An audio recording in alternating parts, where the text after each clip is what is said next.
Күн қайырлы болсын, аса құрметті қазағым. Назарыңызда Жанбол Шекербекұлы рахматулла. Бүгін 29 сәуір 2021. Рамазан айы, тұтқан оразаларыңыз қабыл болсын.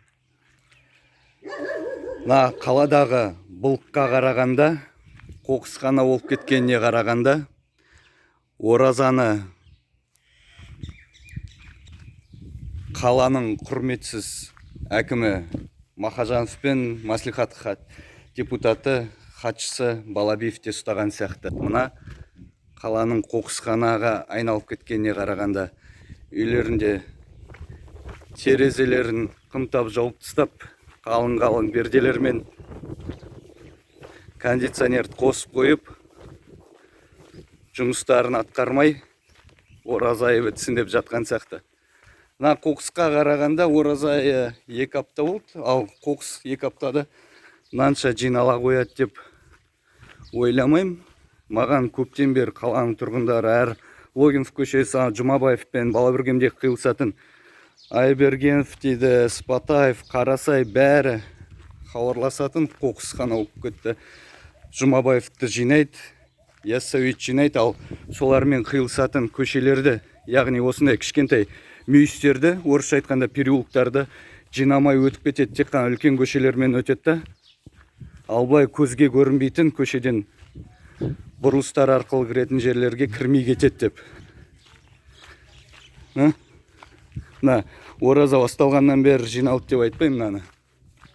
Оған дейін де жұмыс атқарылмағаны көрініп тұр. Әрбір үйде мынау бір үй күл қоқысын шығарып жатыр, немесе жөндеу жұмыстары болып, соның қоқыстарын шығарды деп айтатын адамдарға айтар, мынау қанша уақыттан бері жиналып қалған қоқыс. Киім кешек, бұны заң бойынша алып кетілуі керек.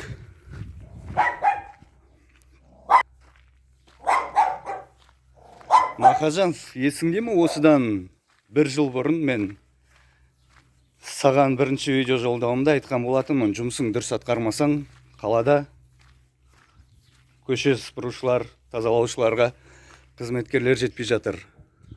Сол жерден орын тауып берем деген. Ол ойын емес еді. Мен қолымнан келеді ол. Күмәнданбасаң болады. Қанша жерден Шөкеевке жақын бол. Шөкеевің де, Назарбаевың да оны қорғап тұрған. Халықтан, қазақтан, жердің иесінен мықты емес. Мойындарың алдыңдар ма борышты? Қаланы мойындарың алдыңдар ма, қызмет етеміз деп, қызметтеріңді етіңдер, көрсетіңдер. Жұмысың ұнамайтын болса, Шөкеев сен мәжбүрлеп осы орынға отырғызған болса, оны да маған хабар бер. Мен саған басқа бір орын тауып берем саған. Көңіліңнен шығатын. Қазір 52-ші шағын аудан Ардақтана көшесінеміз. Мүйісі, сендер көшелерді ғана тазалайсыңдар ғой, мынандай мүйіс, кішкентай переулок, осындай бір 15-20 үй тұратын. Уалейкум ассалам. Осындай жерлерге көңіл бөліңдер. Қаланың әрбір жері қараусыз қалмасын, назарларынан тыс қалмасын. Жұмыстарын істеңдер. Сендер тек қана үлкен көшелерді, Қонаевта, Яссауиді қарап отырған үшін ақша алып отырмын деп ойлама. Әрбір тиыныңа жауап бересің алған. Мынау шаңды көрдің бе? Дұрыстап жүретін болсаң, мына жақтың бәрі шаң-шаң болады. Адамдарға шаң, қоқыс демалдыртпаңдар, денсаулықтарына зиян. Қазақ мықты болу керек, қазақ бақуатты болу керек. Түркістанға миллиардтар бөлініп жатыр, оның қасындағы Кентау. Қасындағы қала болғаннан кейін, серіктес қаласы болғаннан кейін бұған да миллиардтар бөлініп жатыр. Қызметтерін дұрыстап атқарыңдар, мынау болмайды. Асфальт төсеңдер.